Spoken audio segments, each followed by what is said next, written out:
this is the beautiful baby that we were driving. This big 4x4. Small girl like me was driving this big 4x4. And I've never driven a 4x4. So I was just like, hey. Hi guys, welcome back to my channel. For those of you who don't know, my name is omoladeokaiyeto and I focus on faith, travel and reviews. And in this video I'm going to be doing a travel update experience about driving in the USA as someone who is from the UK. Okay, so I bet you're wondering, where is your USA vlog? Guys, I did not vlog about the USA. I've been to the States a couple of times. I've done a New York vlog, so make sure you do check that out. I did that maybe about a few years ago, so do check it out. This time around, I just thought I'm gonna give myself a break and live in the present. And I also went for a very special occasion, so I just needed to be in the moment as opposed to being distracted behind the cameras. But anyway guys, let me go straight into the video. Your girl was driving in the USA, small girl like me. I was driving a 4x4 in the USA, guys. Oh my gosh. So let me just give you guys the reason why I was driving in the USA, because I went to a particular state where the transport system is not as efficient. So I needed to have a car. I needed to drive. So yeah, I took the challenge and I did it. And I was just like, oh my gosh, I can't believe I've done this. But I'm gonna go through the steps, how I went about it, in case if any of you guys are thinking of going to the USA and you're thinking about driving out there. Okay, so first thing is first, I went to a car rental company. So, well, I didn't necessarily go to, but you know, I went online and I did a bit of search, and different ones came up like Hertz, Avis, and I decided to go with Avis. There was different deals, like different prices for different car types. So we went for the smallest car type and we put in our details. I also had an additional driver, so I was able to add an additional driver and also put the full cover as well. I definitely put the full cover because you just never know. And then on top, I decided to give them a call and the customer service was great. By the way, this is no like promo video, but they were like, do you have a BA account, points, Avios? And I was like, yes, I do. And that also gave me an extra discount. So I was like, this is great. And then I also went for the one where I could also cancel like right up until the day, just in case, because you just never know. And I just like flexibility. I don't like to be bounded. So that's how I went about it. And the only thing that I had to bring was my driving license, and the additional driver also had to bring their driving license as well.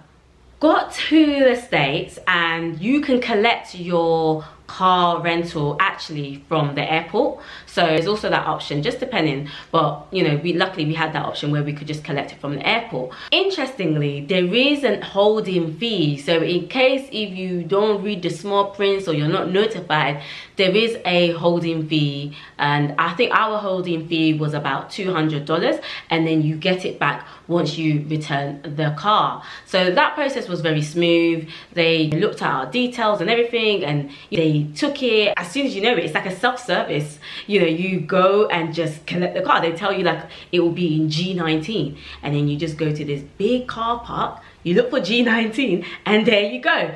You find your car and the key is inside the car. So yeah, like I was just like, wow, this is new. It was really important for us to have Apple CarPlay. We're driving in the States. We need our Apple CarPlay so that we can use our sat nav called Waze. Waze, I love you, man, because you really helped us out in the States. So it's really key just to double check that whatever car that you are renting, it has Apple Play, or whatever phone that you're using, you're able to connect into the system so that you're able to use a sat nav. They also have additional freestand sat navs, I believe, that you can hire separately. And we were like, we don't need it, we'll just use Waze on our phone, and we were good with that. So this is the beautiful baby that we were driving. This big 4x4. Small girl like me was driving this big 4x4, and I've never driven a 4x4, so I was just like, hey. And it was automatic as well. I'm a manual driver in hope to be an auto in the future, you know. Bear that in mind, that a lot of the cars might be auto. Okay, so some of the things that I noticed that was different driving in the States was, of course, they drive on the right hand side of the road, guys. In the UK we drive on the left hand side, but they drive on the right hand side. So it was just weird, like seeing cars going in the opposite direction, and that's not a direction that I'm used to. So that was just interesting. And a tip that I did before I traveled, I watched a video on YouTube, just simple rules in driving in the States, because though we can drive in the States with our full UK license, I think it was just a good head start for me personally, just to be equipped and watch a video, and that really helped. So I'm now going to go on to some of the differences that I noticed whilst driving in the States. First thing is first, of course, they drive on the right hand side of the road. The other thing is that it's called a crossroad. It's not monitored by a traffic light. Come first, come serving. So you have to literally give way, and you know, if you're first, then maybe you're able to quickly drive through, or slowly drive through actually. Or if the other driver is first, then you have to kind of give them way. It's a bit weird to explain, but it's a crossroad, and just picture it as it's different cars coming from different directions, but there's no traffic light to monitor it. Now, I want all the driving school polices to correct me if I'm wrong in the comments section below. It's all good. I'm not claiming to be one. I'm just giving my experience there. You can actually turn right at a red light actually, as long as you know no one's like crossing and it's clear, unless if it says you no right turn, which I did notice in some areas that it was just no right turn, so we just waited. You can actually do a U-turn, guys. Like, you can do a whole U-turn. I only tend to do that, like, of course, when I saw the sign, and then I'll do a U-turn where the sign says you can do a U-turn, of course. That's when I did that. I'm not just saying go and do a random U-turn in the States. No, as long as you see the sign, then you can do a U-turn. Another thing that I also noticed was, the roundabouts. Of course, you're giving way to the left. Like, in the UK, you have to always give way to the right, but in the US, you're giving way to the left. I didn't come across a lot of roundabouts, but the few that I did, it was just weird that I was giving way to the cars on the left, which was just so cool and bizarre at the same time. Another thing that I noticed is that the roads are just so spaced out and they're so big.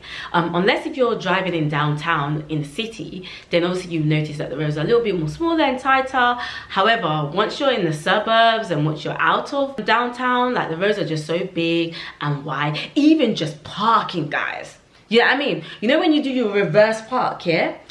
We do that here a lot in the UK. In the US, you don't need to be doing reverse park. You can just park normal, park, you know, you just go in. You don't have to do reverse park where your car is facing, you know, the front part of your car is facing forward, if you get what I mean. Okay, now the question is, would I do it again? You know what, I'm not gonna say never say never. I'm not, but if I can try and avoid, I personally don't know if I would like to be driving in the USA like that, but obviously I had no choice in this situation, and I got through it, and I'm here. Do you get what I mean? So if I can do it, you know, but it was interesting, it was challenging, it was definitely a highlight to my trip. When I look at it, actually, also tense too, because, you know, I felt like I was a learner. I was like all tense and everything like that. You know, all is well. I really hope that this video was helpful and it was useful. Do comment below, are you brave enough to drive in another country? Would you drive in the USA? Let me know. But on that note, I really hope you guys found this video useful. Make sure you like, make sure you comment, make sure you subscribe, and make sure you support a sister. Until next time, bye.